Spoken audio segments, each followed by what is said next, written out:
প্রথমে দেখতে পাচ্ছ বাংলা প্রথম পত্র থেকে তোমাদের 100 মার্কের প্রশ্ন হবে।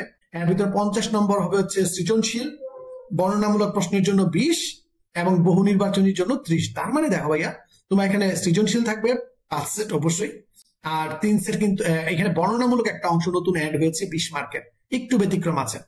প্রতিটি সৃজনশীল প্রশ্নের নাম্বার 10, বর্ণনামূলক প্রশ্নের নাম্বার 10 এবং বহু নির্বাচনী প্রশ্নের জন্য তোমরা 1 মার্ক করে পাবা। কি হবে সৃজনশীলে? গদ্য অংশ থেকে 4টি, কবিতা থেকে 4টি, মোট 8টি সৃজনশীল প্রশ্ন থাকবে। গদ্য থেকে ন্যূনতম 2টি আর কবিতা থেকে ন্যূনতম 2টি করে মোট 5টি প্রশ্নের উত্তর দিতে হবে।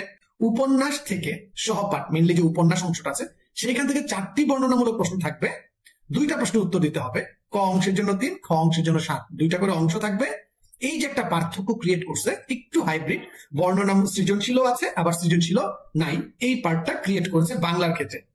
বহু নির্বাচনী 30টা, এর ভিতর 15টা গদ্য থেকে, 15টা কবিতা থেকে। উপন্যাস থেকে কিন্তু কোনো প্রশ্নের কথা আমরা দেখতে পাচ্ছি না।